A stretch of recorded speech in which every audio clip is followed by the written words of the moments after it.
오늘은 인류 역사와 우리 개인들에게 가장 중요한 사건인 예수님의 십자가의 죽으심과 3일 만에 다시 살아나신 부활을 기념하는 날입니다. 예수님의 부활은 온 세상과 우리 개인에게 너무나 많은 영적인 교훈과 실제적 영향을 주는 사건입니다. 예수님의 죽음과 부활이 세상에 영향을 미치지 않는 곳은 단 한 곳도 없습니다. 다만 사람들이 그 사실을 깨닫지 못할 뿐입니다.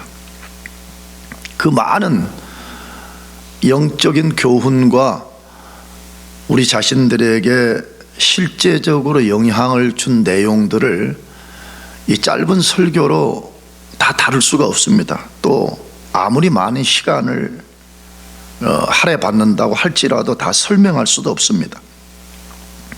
오늘은 성경에서 예수님의 부활이 세상과 우리 자신에게 무엇을 증거하고 있는지 짧게 5가지 사실을 소개하려고 합니다.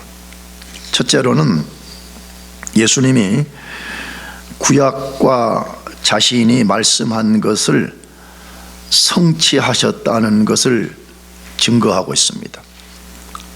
예수의 죽음과 부활은, 그 가운데 특별히 예수의 부활은 무엇을 이 인류에게 증거하냐 할 때, 먼저는 구약 성경에서 예수님이 부활할 것을 예언한 내용과 예수님이 이 땅에 계신 동안에 자신이 죽고 난 다음에 다시 부활할 거라고 말씀하신 그 말씀을 성취하셨다는 증거라 이 말입니다. 구약 성경에도 온통 예수의 죽음과 부활을 예언하는 내용으로 구성되어 있습니다. 그런데 예수님이 이 땅에 계신 동안에도 자신이 십자가에서 죽고 부활할 것이라는 것을 여러 번 말씀했습니다. 그 중에 대표적 말씀이 방금 읽은 누가복음 18장 31절 33절 말씀이에요. 그 중에 31절부터 다시 읽어보면 예수께서 12제자를 데리시고 이르시되 보라 우리가 예루살렘으로 올라가노니 선지자들을 통하여 기록된 모든 것이 인자에게 뭐하리라? 응하리라, 이루어지리라 그 말이에요. 이게 자신의 성경대로라는 거예요. 내가 지난 금요철회 때도 말씀드렸어요. 예수님은 와서 그냥 자발적으로 발런티어식으로 일하신 게 아니에요. 모든 것이 하나님의 예정과 섭리와 계획과 뜻과 목적대로만 움직이셨다 그렇게 되어 있어요. 그러면서 32절 인자가 이방인들에게 넘겨져 희롱을 당하고 능욕을 당하고 침뱉음을 당하겠으며 그들은 채찍질하고 그를 죽일 것이나 그는 3일 만에 뭐 할 것이다? 살아날 것이다. 이게 예수님 자신을 지칭하는 3인칭으로 말했지만 예수님 자신을 지칭하는 말씀이에요. 그러므로 예수님이 부활했다는 것은 세상과 우리 자신을 향해서 무엇을 증거하는 거예요? 예수님과 예수님의 말씀을 진리라는 거예요. 내가 자주 도전해서 진리라는 말이 무엇인가를 잘 생각해 보라고. 진리라는 말은 뭐예요? 시 공간을 초월해서 그대로 이루어지는 것일 뿐만 아니라 영원 속에까지 이루어지는 것을 진리라 그렇게 말해요. 그렇다면 우리가 이 부활 주일에 마음 깊이 새겨야 될 내용이 무엇이에요? 예수님과 그의 말씀은 반드시 성취된다는 거예요. 믿으시기 바랍니다. 여러분, 우리가 계획하는 거 뭐 이런 것들은 이루어지기도 하고 안 이루어지기도 합니다. 그러나 예수님과 그의 말씀은 반드시 이루어진다는 거예요. 그러므로 우리 삶의 기준, 우리 삶의 법칙, 우리가 꽉 붙들어야 될 소망이 뭐냐는 거예요. 그건 오직 예수님과 그의 말씀이라는 거예요. 여러분, 예수님과 그의 말씀만 붙들고 살기를 축복합니다. 나는 자주 말씀드렸어요. 여러분 나쁘게 말하려는 거 절대 아니에요. 사실을 말하는 거예요. 우리 그냥 엄청난 학위 없어도 돼요. 엄청난 돈 없어도 돼요.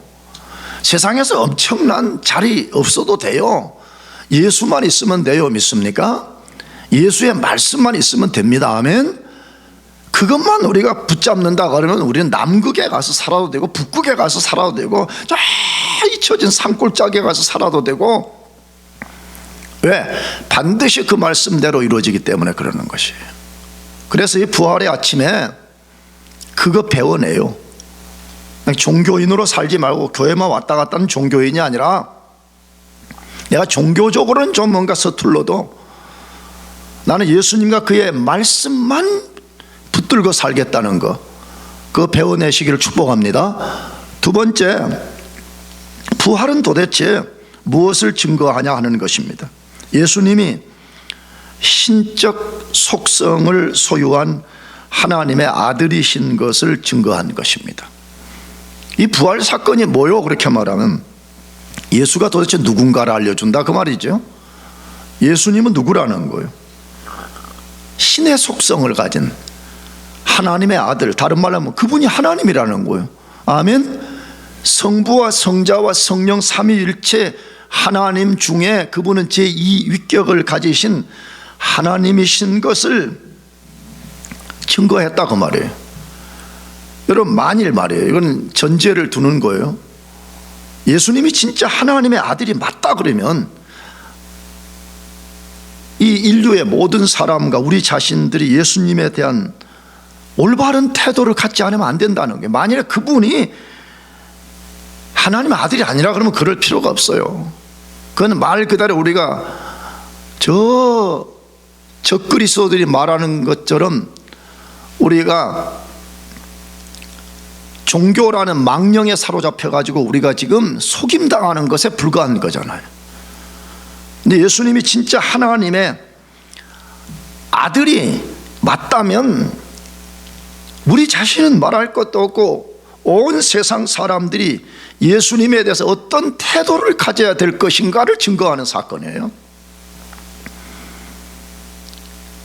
근데 성경은 분명히 말해 예수님은 하나님의 아들이라는 거예요. 근데 세상 사람들은 그걸 받아들이기 싫어서 예수를 죽여버린 거예요. 우리가 알잖아. 유대인들이 인류를 대표해서 예수를 십자가에 못 박아 죽였어요. 그런데 유대인들이 예수 죽인 제명이 뭐예요? 법정에서 사람을 죽이려면 먼저 제명을 정하고 그 제명에 합당한 이유를 대야 되잖아요. 유대인들의 제명은 뭐였어요? 예수가 자기 자신을 가리켜서 하나님의 아들이라고 말했다는 거예요. 블레스페미, 신성모독이라는 거예요. 유대인들은 금방 알아들었어요. 그것을. 우리는 못 알아먹어. 이 제자들처럼 유대인들은 예수가 내가 하나님의 아들이다 그렇게 하니까 그 말이 무엇을 의미하는지를 금방 알아먹었다 이 말이에요. 분노한 거예요. 그 말은 뭐래요? 예수 자신을 하나님이라고 말한다 이 말이에요. 왜? 자주 말했잖아요. 동물이 동물을 낳으면 동물이라 불러. 사람이 사람을 낳으면, 아들을 낳으면 사람이라고 불러. 그럼 그 논리를 갖고 하나님께, 예수님께 대하면 뭐예요? 하나님이 아들을 낳았다면 그 아들은 누구라는 거죠? 하나님이다 그 말이죠. 그래 유대인들은 금방 그걸 알아차리고, 아니 무슨 갈릴리 촌동네 출신이 자기 자신을 하나님이라고 부른다고. 그래서 예수를 십자가에 못 박아 죽여버렸습니다. 지금도 세상 사람들은 그거 하는 것 같아. 내가 보기에는 목사님 너무 좀 과격한 표현이 아니에요. 아니라고. 아닌 근거가 뭐예요? 자기가 자기의 하나님이 되기 위해서 진짜 하나님이신 예수를 불의하는 거잖아. 예수를 버려버리는 거야. 예수 필요 없다는 거잖아. 그러면 예수가 하나님의 아들인 결정적 증거는 뭐냐 하는 것이에요. 도대체 증거가 뭐냐는 거예요. 너무 많지요. 그러나 그 중에 대표적으로 로마서 1장 2절에서 4절 말씀인데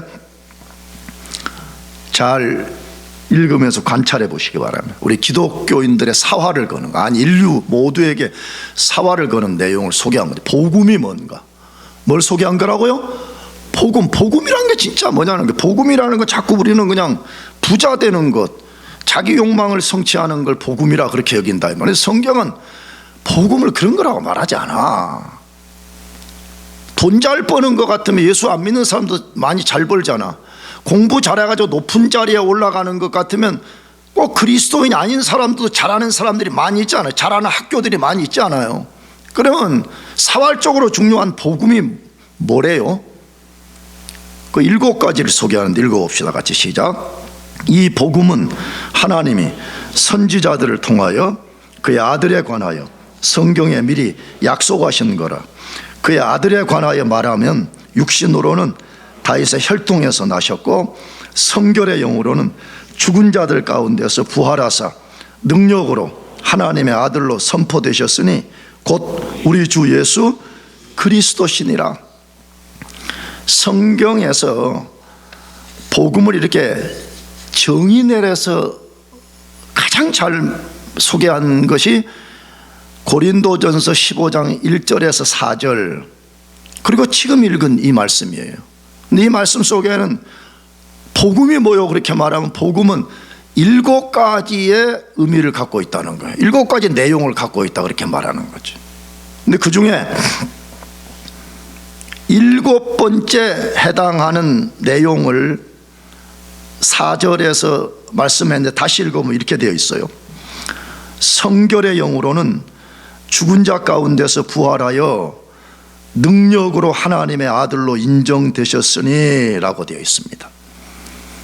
예수님이 하나님의 아들로 인정, 증거되는 방식이 뭐라는 거예요? 다시 성결의 영으로는 죽은 자 가운데서 뭐해서 부활하심을 통해 가지고 예수님이 하나님의 아들인 것으로 인정, 증거되었다 이렇게 말한다 이거죠. 자, 그러면 먼저 성결의 영으로 그랬으니까 이 성결의 영이 뭔지를 알아야 되겠죠. 이 성결의 영은 원래 성경을 이 2가지로 번역이 가능한 내용을 담고 있어요. 그래서 이런 것들이 조금 어려운 거예요. 해석이 어려운 게 아니라 어떤 걸 선택해야 되냐가 어렵단 말이에요. 근데 하나는 성령으로, 그 말이에요. 성령으로. 또 하나의 번역은 예수님 자신의 거룩한 속성으로 이렇게 번역할 수 있다 이 말이에요. 그러니까 예수가 어떻게 부활됐냐 그러면 이 해석상으로는 2가지가 가능하다 이 말이에요. 하나는 성령으로 부활됐습니다. 하나는 예수님 자신의 거룩한 신적 속성 때문에 부활됐습니다. 이렇게 번역이 가능하다 이 말이에요.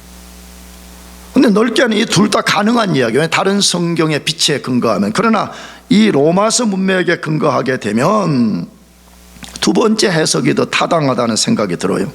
다시 말하면 예수님 어떻게 부활됐어요? 그러면 예수님 자신의 거룩한 신적 속성 때문에 부활이 되어서 예수가 하나님의 아들이라는 것을 증거했다, 그걸 보여준다 이 말이에요.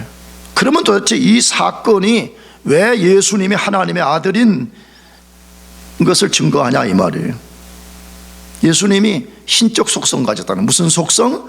신적 속성을 가졌기 때문에 그가 죽음에 지배당하지 아니하고 죽음의 세력을 깨뜨리고 일어나서 부활할 수 있었다 그 말이는 거죠. 뭘 우리들에게 도전하는 거예요? 예수님에 대한 올바른 태도를 가지라는 거죠. 예수님에 대한 어떤 태도요? 올바른 태도. 여러분, 우리가 예수님을 친구처럼 여기고 요한복음 15장 언어처럼 하는 건 매우 중요해요. 그러나 여러분 주목해야 돼요. 주의해야 돼요. 그분을 가볍게 대해서 안 됩니다. 아멘. 친밀하되 가볍게 대해서는 안 됩니다. 그분은 무거움 중에 가장 무거움으로 대해야 되는 대상 아니에요. 왜? 그분이 하나님이시기 때문에. 제발 부탁이에요. 내가 함축해서 하는 말, 예수님 갖고 장난치지 말아요. 누구하고 장난치지 말라고? 왜 예수님 갖고 장난치려고 그래요? 목사님, 내가 언제 장난쳤어요? 여러분의 삶의 태도들이 장난을 치고 있잖아. 그분 앞에 충성을 바치지 아니하고, 그분이 십자가의 죽음을 통해 만들어준 고귀한 사건을 여러분의 삶을 헛되게 만드는 것을 드러내고 있잖아요. 그런 걸 장난친다 그러는 거예요. 내가 말씀드렸잖아요. 예수를 삶의 우선순위로 두고 예수의 말씀과 예수의 진리만 따르면 살게 된다고 하면, 근데 뭔 세상에 가서 그렇게 기웃거릴 게 뭐가 그렇게 많아? 글쎄, 난 나 자신과 내가 우리 자녀들을 양육해 본 것과 지금까지 살아온 경험에 근거하면 예수님과 예수님의 말씀 하나만 붙잡으면 다 된다고 나는 믿는 사람입니다. 여러분도 믿기를 축복합니다. 그거 하나면 다 되는 거 아니에요? 왜? 그분이 진리고 그의 말씀이 진리니까. 세 번째로, 예수님이 부활하신 것은 온 인류와 우리 자신에게 무엇을 증거하는 것이에요? 예수님의 대속의 죽음을 하나님이 옳다고 인정하시고 그것을 수납하셨다는 증거라, 그 말이에요. 예수님의 십자가의 죽음은 우발적으로 죽은 거 아니에요. 우연하게 죽은 거 아니에요. 하나님이 우리 같은 억만 죄를 가진 죄인, 나는 그것도 온전한 표현이 아니라고 생각해. 그러니까 죄가 몇 가지요? 그러면 억만 가지. 근데 그 억만 가지라는, 억만이라는 말 속에 나는 무슨 개념을 나는 생각하냐 그러면, 숫자적으로만 억만이 아니고 도저히 상상할 수 없는 그 사악함과 그 모든 시대 질적인 개념으로도 억만이라는 개념이에요. 그런 우리를 죄에서 건져내 주시기 위해서 하나님이 그의 아들을 이 세상에 보내시고, 죄 없으신 예수님이 십자가에서 우리 대신 죄를 짊어지시고 하나님으로부터 심판을 받고 우리 죄값을 하나님께 지불하신 거예요. 할렐루야. 마귀에게 지불한 거 아니에요. 공의로우신 거룩하신 그 하나님께 우리의 죄값을 완전히 지불해 버려서 예수를 구주로 믿는 사람들의 억만 죄악을 완전히 씻어내 버렸어요. 믿으시기 바랍니다. 그냥 덮는 게 아니야. 정확한 표현은 죄를 덮었다는 거는 죄가 지금 있는데 잠깐 이렇게 덮어놓은 거잖아. 성경은 그렇게 말하잖아. 죄를 씻어버렸다고. 죄를 뭐 해버렸어요? 완전히 씻어내버린 거예요. 그래서 진짜 예수를 구주로 믿은 사람은 모든 죄를 하나님 앞에 용서받은 거예요. 우리 교우들 중에서 나도 옛날에 그랬지만 저 갈등 생긴단 말이에요. 근데 예수가 죄를 용서해 줬다는데 내가 이런 죄를 짓고도 용서받을 수 있어요? 막 고민한단 말이야. 내가 볼 때 고민하는 그 자체가 그 사람이 예수 믿고 있다는 증거고요. 두 번째로 고민할 거 없어요. 예수님이 우리의 모든 죄를 씻어내 버렸어요. 믿으시기 바랍니다. 그걸 대속이라 그래. 죄값을 지불했다, 혹은 속죄, 이렇게 말한다 이 말이에요. 우리 죄값을 누군가가 대신 지불해 줘버렸어. 내가 새 생명 때 우리 친구들에게 자주 예를 들잖아요. 우리 교우 중에 예를 든 거예요. 누가 한 명이 저 학교 식당 폴락 가가지고 10만 불어치 예상 먹고 잡혀있어. 기둥에 꽁꽁 묶여있어. 근데 우리들이 어떻게 해요? 목사님, 누가 지금 우리 교인 중에 한 명이 예상 먹고 지금 잡혀있어요. 그럼 우리가 돈 모아가지고 가가지고 슈퍼바이저 나와, 예상 딱 갚아주고 영수증 딱 받으면 그걸 대속이라 그래. 하면 그러면 더 이상 그 슈퍼바이저가 예상 먹고 잡혀있던 사람의 목을 확 비틀 수 있어요? 없어요? 없습니다. 왜? 다 갚아버렸기 때문에. 예수님이 그의 십자가의 죽음을 통해서 우리의 죄를 완전히 대속한 것을 믿으시기 바랍니다. 그런 사람의 특징은 뭐냐? 굉장히 자유하고 기쁘고 그걸로 끝나지 않아. 그걸로 끝나면 반쪽짜리야. 그런 사람은 삶의 결기가 생겨. 어떤 결기? 야, 예수가 나의 억만 죄악을 씻어준 것에 감사해서 다시는 죄 짓지 않으려고 몸부림치게 되고요, 죄 짓게 되면 회개하게 되고요, 계속 예수 앞에 거룩해 살려고 몸부림을 치게 되어 있어요. 그러면 예수님이 진짜 우리 죄값을 완전히 지불해 버렸다는 증거가 뭐냐는 거예요. 정말 예수가 우리 죄를 대속한 증거가 있냐 이 말이에요. 이 부활절은 그거 알려준다는 거예요. 그걸 로마서 4장 24절에서 말씀하는데 읽어봅시다.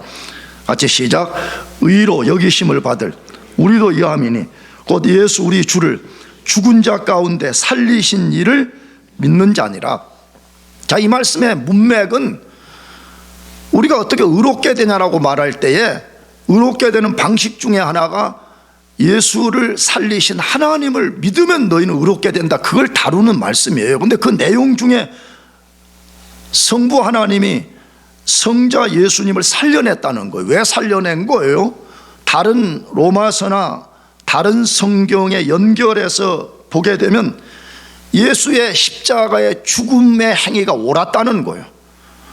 그걸 예수님이 인정을 했다는 거예요. 인정. 예수의 죽음은 예수 자신의 죄 때문에 죽은 것이 아니라 억만 죄악을 갖고 있는 모든 인간들의 죄를 대속한 사건이다. 그러므로 그걸 예수님이 옳게 인정했다는 거예요. 그래, 너의 죽음은 옳은 거야, 너의 죽음은 선한 거야, 너의 죽음은 바른 거야, 너의 죽음은 내가 의도한 뜻대로 된 거야, 이렇게 했다는 거예요. 그리고 나서 예수님이 예수의 죽음을 받아들였다는 거예요. 그 증거가 뭐라고요? 예수를 죽음에서 살려냈다는 거예요. 할렐루야. 만일에 예수의 죽음이 하나님 보시기에 옳지 않고 의롭지 않고 자기 죄 때문에 죽은 거라면 예수는 부활될 수가 없었다는 것이에요. 그러므로 예수가 십자가에서 죽고 부활했다는 사건은 우리 자신에게 쓰나미 같은 충격적인 복음이에요. 그게 무슨 내용이에요? 나는 억만 죄악의 죄값을 갚을 길이 없었지만 예수님이 그걸 단번에 갚아주시고 하나님이 그걸 받으시고 나는 이제 예수 때문에 하나님 앞에 담대히 나갈 수 있다. 할렐루야. 그래서 우리 금요일날 읽은 거잖아요. 누구든지 예수 진짜 믿으면 은혜의 보좌 앞에 담대히 나갈 수 있다. 믿으시기 바랍니다. 어떻게 나간다고요? 어떻게 나가요? 삐죽거리면서요? 주저하면서요? 아니라니까. 내가 볼 때는 주저하고 삐죽거리는 사람을 인간적으로는 이해될 수 있지만 그런 사람은 다시 말하면 예수의 죽음의 그 어마어마한 비밀이 무엇인가를 아직 모른다는 거예요. 그러니까 자꾸 자기를 뭔가 좀 의지해야 되는데, 내가 최근에 뭐 술도 좀 마시고 뭐 담배도 피고 뭐 엉망진창으로 산 이 감정 때문에 쭈삣거리는 거예요. 그래도 아직은 아니니까 다음 주 한 주 더 담배 좀 끊고 술 안 마시고 그렇게 한번 해봐야지. 그것도 가상한 생각이지. 그러나 담배 끊고 술 안 마신다고 나갈 수 있는 게 아니에요. 예수 앞에, 하나님 앞에는. 예수의 죽음과 그가 흘린 보혈의 능력 때문에 담대히 나가는 거예요. 할렐루야. 이게 복음이라고 말해. 이게 예수의 부활의 소망이라고, 부활의 능력이라고 말한다 이 말이에요. 네 번째로 예수님의 이 부활 사건은 무엇을 온 세상과 우리에게 선포하는 거냐? 예수님을 믿는 사람은 부활의 능력으로 살 수 있다는 것을 증거하는 거예요. 예수님을 진짜 자신의 구주로 믿는 사람은 이제부터는 무슨 능력으로 산다고요? 부활의 능력을 갖고 살 수 있다는 것을 선포해 주는 거예요. 야, 너 이제부터 예수 믿냐? 그러면 너는 이제부터 부활의 능력으로 살 수 있어. 그 말이 부활의 능력, 부활의 능력. 여러분, 부활의 능력이라는 말을 신학적으로 깊이 이해하지 못해도 그냥 논리적으로 이해되잖아. 뭐예요? 죽은 자를 살려낸 무슨 능력이 있다는 거예요. 근데 그 능력이 예수 믿는 우리 속에 들어와 있다는 거예요. 그래서 우리가 이제 더 이상 자연인의 능력이 아니라 그 능력으로 우리가 하루하루를 살 수 있다. 그걸 선포해 준 사건이 예수님의 부활 사건이라는 거지. 그러니까 이걸 진짜 우리가 깨닫고 믿고 의지한다 그러면 더 이상 그리스도인들은 평범한 사람이 아니에요. 그리스도인들은 더 이상 예수 밖에 있는 자연인들처럼 사는 사람들이 아니에요. 자연인들은 기분 나빠하겠지만 진짜 그리스도인 더 이상 자연인들과 절대 같지가 않아요. 아멘? 절대 같지가 않아. 왜 같지가 않냐? 그 사람 속에 부활의 능력이 들어와 있다는 거예요. 그러면 이 부활의 능력이 우리 속에 들어왔다는 근거가 뭐냐, 이게 증거가 뭐냐 하는 거예요. 그것이 로마서 8장 11절 말씀인데 같이 읽어보겠습니다. 시작. 예수를 죽은 자 가운데서 살리신 이의 영이 너희 안에 거하시면 그리스도 예수를 죽은 자 가운데 살리신 이가 너희 안에 거하시는 그의 영으로 말미암아 너희 죽을 몸도 살리시리라. 할렐루야. 야, 엄청난 약속, 엄청난 실제적 사건을 우리들에게 말씀한다 이거예요. 근데 그게 뭐래요? 너희 안에 성령이 와 계신다 이렇게 말씀한다 이거예요. 무슨 말이죠? 여러분, 그리스도인이 누군가를 알려주는 말씀이죠. 그리스도인은 부활절에 한 번 교회 나오는 사람 아니에요. 나 오늘 또 집에서 이 교회 오는데 저 캐톨릭, 항상 나는 캐톨릭 교회 앞에를 거쳐서 교회로 오는데 내 속으로 그랬어. 오늘 또 분명히 이제 길에 또 차들이 또 꽉 찼을 거다. 왜? 평상시 때는 텅텅 비었다가 오늘 무슨 주일이에요? 부활주일. 신앙 없는 사람은 평생 뭐 2번 교회 나간다잖아요. 부활주일 한 번 하고 자기 죽어서 장례 치를 때 한 번 나간다잖아요. 오늘 보니까 막 캐톨릭 교회 앞에 막 엄청나게 또 막 차 서 있더라고. 여러분, 그날 교회 나오는 사람이 그리스도인이 아니에요. 그리스도인들은 누구냐 할 때 성령이 그 사람 속에 임재하는 사람이라는 거예요. 믿으시기 바랍니다. 그러므로 성령이 없는 사람은 그리스도인이 아니에요. 여러분, 나쁘게 듣지 말아요. 기분 나쁘게 들을 것 하나도 없어. 성령이 그 사람 속에 들어와 있지 않으면 그 사람에게 종교인인 것에 불과하지 그 사람은 그리스도인이 아니라 이 말이에요. 그런데 이 성령이 누구냐는 거예요. 뭐라고 말했어요? 다시 본문에 그리스도 예수를 죽은 자 가운데 살리신 이가 그리스도 예수를 죽은 자 가운데 뭐 하신 이가? 살리신 이가 너희 안에 거하시니. 또 이 본문에서는 예수를 누가 살렸냐 할 때 성령이 살렸다고 말해요. 근데 성령이 죽은 예수를 살려내신 그 능력의 영이신데 그 능력의 영이 지금 그리스도 안 속에 와 있다는 거 믿으시기 바랍니다. 야, 그러면 이게 어떻게 되는 거야 이게 도대체? 아니, 인류 최대의 난제가 죽음인데 말이에요. 그 죽음에서 예수를 살리신 성령님이 우리 속에 들어와 계신다. 나도 잘 못하는 건 사실인데, 그러니까 그리스도는 이 사실을 진짜 알고 믿고 행한다 그러면 이건 그냥 이게 보통 문제가 아닌 거예요, 이거 자체가. 그래서 이걸 깨달은 사람들은 실제 그렇게 사는 거예요. 어떻게? 사도 바울처럼 거의 불사조처럼 산 거지. 뭐처럼 살아요? 불사조처럼. 근데 우리가 자꾸 이런 말을 하면, 아, 목사님 그건 사도 아니에요. 사도. 맞아요. 사도는 사도지만 사도 바울이 소유했던 성령과 우리가 소유한 성령은 동일한 하나님이십니다. 믿습니까? 그러므로 얼마든지 우리도 부활의 능력 속에 살 수 있다는 거예요. 문제는 뭐냐? 성령이 그 사람 속에 안 와 계시든지 아니 와 계시는데 그 사람이 성령을 근심시키고 소멸시키면서 자기를 의지하고 살기 때문에 그렇다 이 말이에요. 그러므로 이 부활절에 뭘 우리에게 도전하는 거예요? 더 이상 너 힘으로 살지 말라는 거예요. 너 지혜로 살지 말라는 거예요. 너 능력으로 살지 말라는 거예요. 너 안에 와 계신 성령을 의지하고 매 순간 살면서 바울처럼 불사조처럼 살아가라, 그렇게 말하는 거지. 여러분 모두가 그렇게 되시기를 축복합니다. 그것 때문에 예수님이 부활하신 거니까 그렇게 사는 것이 합당한 거 아니에요. 마지막 5번째, 예수님의 부활은 온 인류와 우리 자신에게 무엇을 증거한 사건이냐 이 말이에요. 예수님을 믿는 사람은 재림날 반드시 부활될 것을 증거한 것입니다. 예수님 믿고 성령을 소유한 사람은 그리스도 재림날 반드시 뭐 된다고요? 부활된다는 것을 증거해 준 사건이라 그 말입니다. 예수님 재림 때 성령을 소유한 그리스도인들은 반드시 부활된다고 말씀해요. 그것이 고린도전서 15장 21절에서 23절 말씀인데 같이 읽어보겠습니다. 시작. 사망이 한 사람으로 말미암았으니 죽은 자의 부활도 한 사람으로 말미암는도다. 아담 안에서 모든 사람이 죽은 것 같이 그리스도 안에서 모든 사람이 삶을 얻으리라.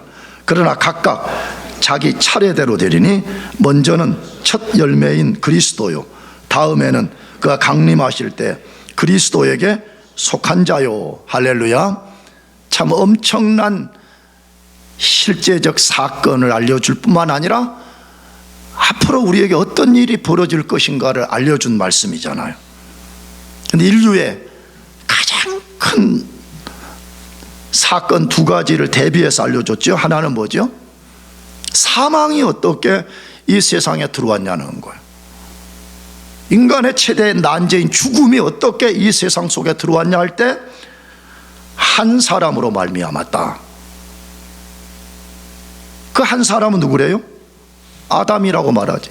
인류 조상 아담이 하나님 말씀에 불순종하게 범죄할 때에 아담 속에 내포되어 있던 모든 인류가 아담 안에서 죽음을 맞이하게 됐다 이 말이에요. 그래서 인간은 예수 믿고 본어교인 되지 않고 성령을 소유하지 않으면 내가 볼 때는 별로 소망이 없어요. 아, 목사님 너무 염세주의적이 아니에요. 염세적이 아니잖아. 왜 아니에요?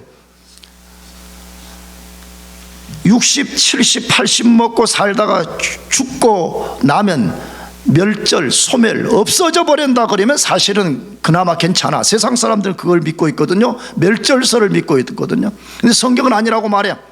예수 안 믿는 사람은 영원히 지옥에서 고통을 받아야 된대. 예수를 믿고 사는 사람은 영원히 천국에서 산대. 할렐루야. 그러면 거기 영원한 세계에 비하면 60년에서 80년, 90년 사는 거, 그거는 별로 그 자체로 소망이 없어요. 그러므로 이 자연인 아담 안에 갇힌 인간이 얼마나 비참하냐 이 말이에요.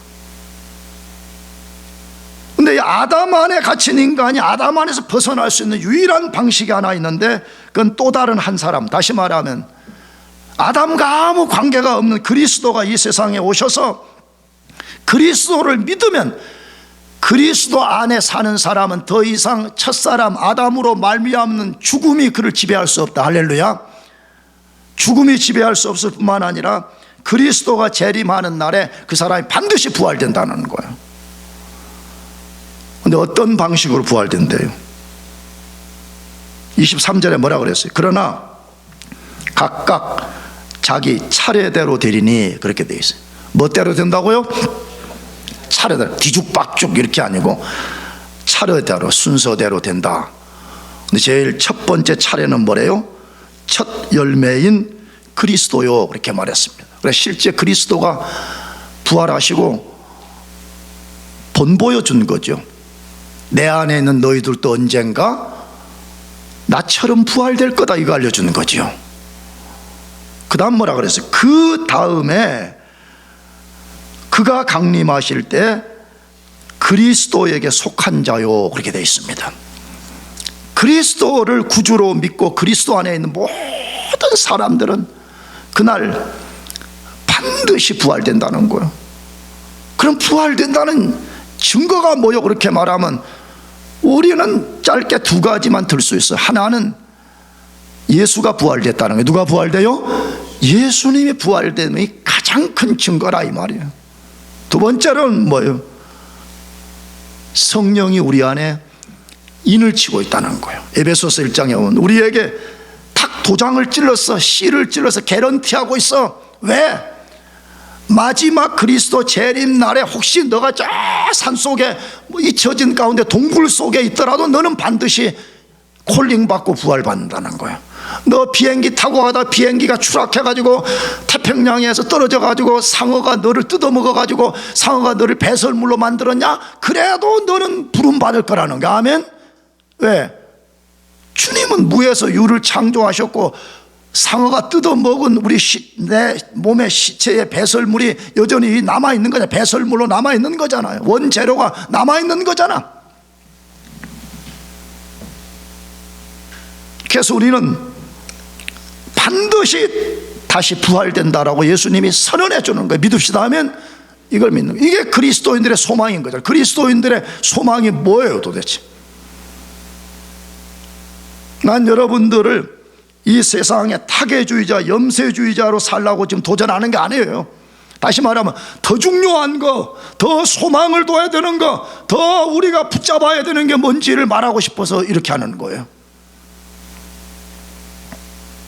예수님의 부활은 자기 자신 혼자만 부활하고 끝내려는 사건이 절대로 아니라는 거예요.